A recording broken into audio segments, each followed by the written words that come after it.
శిథిలాలయం 3వ భాగం. వికృతాకారుడు శబ్దం చేయకుండా అడుగులో అడుగు వేసుకుంటూ శివాలుణ్ణి సమీపించి, మీరందరూ బలవన్మరణం పాలు కాదలచకపోతే ఆ సంచి ఇటు ఇవ్వండి. నేను గత 1000 ఏళ్లుగా శిథిలాలయం పూజారిని. దాన్ని చూడదలచి బ్రహ్మపుత్ర నది లోయలకేసి వచ్చినవాడెవ్వడూ ఇంతవరకు ప్రాణాలతో బయటపడలేదు అంటూ సంచి కోసం చేయి చాపాడు. అంతలో శివాలుడు భయసంభ్రమాల నుంచి తేరుకొని వికృతాకారుడికేసి తీక్షణంగా చూస్తూ, ఇంటికి వచ్చిన అతిథిని, పిలవని పేరంటంగా వచ్చి దుర్భాషలాడే వాడినైనా సరే తన్ని తగిలేయడం శబరులు చేయకూడని పనుల్లో ఒకటి కనుక మర్యాదగా చెబుతున్నాను, వెంటనే బయటకు వెళ్ళిపో అంటూ హూంకారించాడు. సరే, పోతున్నాను. శిథిలాలయ పూజారి శక్తి సామర్థ్యాలు నీకు తెలియవు. ఈ అవమానానికి ప్రతీకారం చేసి తీరతాను. ఈ సంచిలో ఉన్న తాళపత్ర గ్రంథాలను నీ వంశనాశనానికి, విక్రమకేసరి వంశనాశనానికి మాత్రమే ఉపయోగిస్తావు అంటూ వికృతాకారుడు ద్వారంకేసి వెళ్ళి కనపడకుండా పోయాడు. అతడు తలుపు తెరవడం మూయటం ఎవరికంటా పడలేదు. శిఖిముఖి విక్రమకేసరి చప్పున లేచి ద్వారం దగ్గరకు పోయి తలుపు తెరిచి బయటకి చూశారు. బయట అంతా కన్ను పొడుచుకు చూసినా కనిపించని చీకటి. వికృతాకారుడు కనిపించలేదు.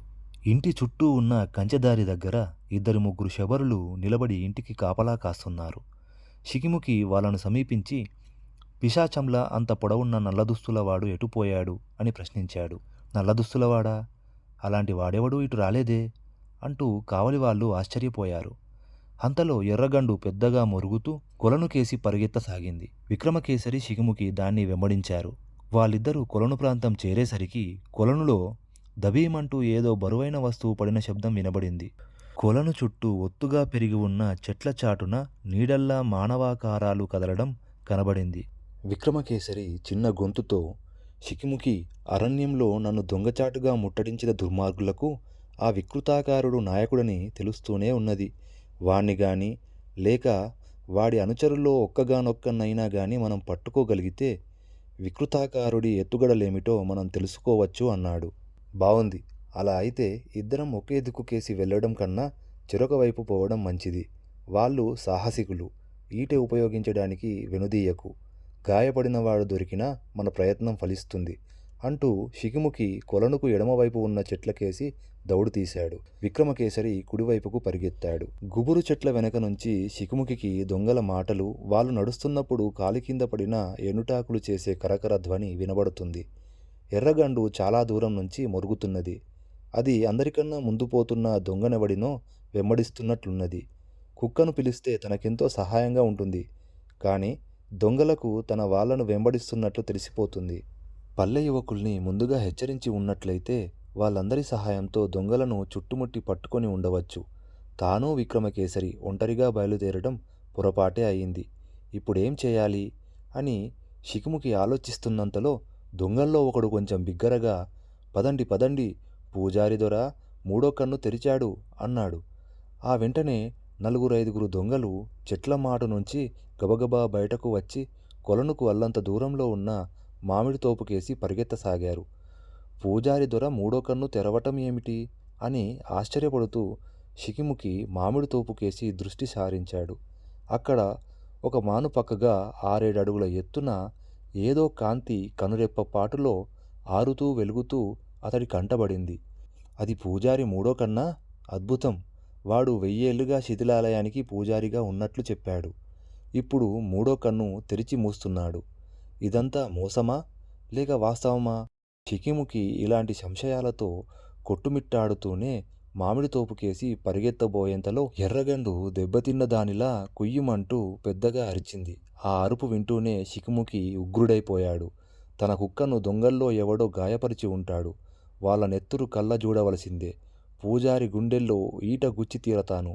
జై శబరమాత అంటూ శిఖిముఖి కేక పెట్టి మామిడి తోపులలో వెలుగు కనబడుతున్న వైపుకు సూటిగా పరిగెత్తాడు. అతడు తోపును సమీపించబోతున్నంతలో అంతవరకు మానుపక్కన కనబడుతున్న వెలుగు కాస్త మాయమైపోయింది. ఆ వెంటనే ఎవరో చిన్నగా మాట్లాడుతున్న ధ్వని, 4-5 నడిచిపోతున్న శబ్దము శిఖిముఖికి వినబడింది. అతడు ఆ శబ్దం వస్తున్న వైపుకు జాగ్రత్తగా నడవసాగాడు. చెట్లమాటు నుంచి ఏ శత్రువైనా తన మీద కత్తి విసరవచ్చునన్న భయం అతడికి కలిగింది. శిఖిముఖికి తనకు కొంచెం ముందుగా నడిచిపోతున్న వాళ్ళు మాట్లాడుకోవటం మరింత స్పష్టంగా వినబడింది. వాళ్ళు తనను చూసే అంత నిర్భయంగా నడుస్తున్నారా అనుకున్నాడతను.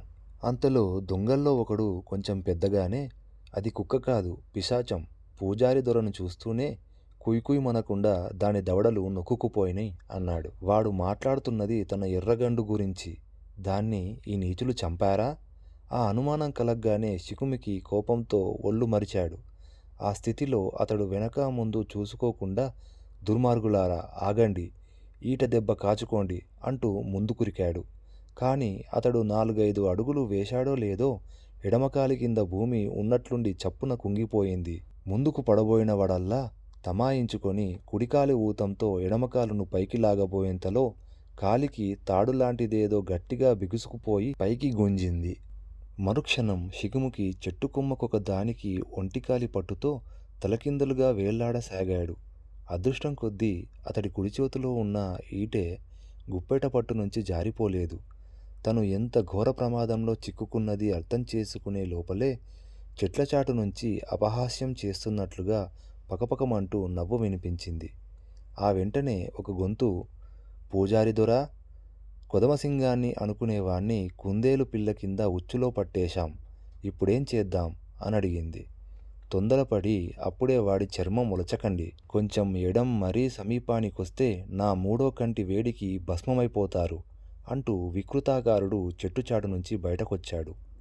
అతడు తన 3వ కన్ను అంతలోనే మూయటం తెరవటం శిఖుముఖి చూశాడు.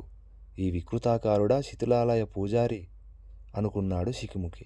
తమ ఇంటిలోకి వచ్చినప్పుడు వీడికి నిప్పుతో బగ్గుబగ్గున మండుతూ ఆరే 3వ కన్ను ఉన్నట్లు తాను గమనించలేదు.